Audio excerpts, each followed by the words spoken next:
Today we're going to talk about the preposition beneath.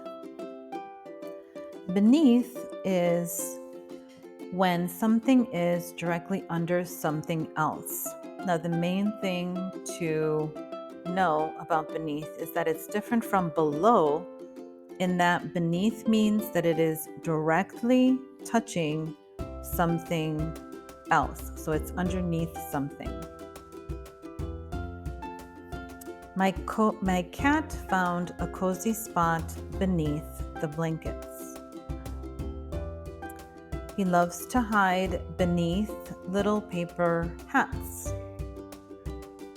The cat watches birds pecking beneath the window pane. My cat tries to crawl beneath the couch every day. What is the main difference between below and beneath? Learn and study English with MC Consult ESL.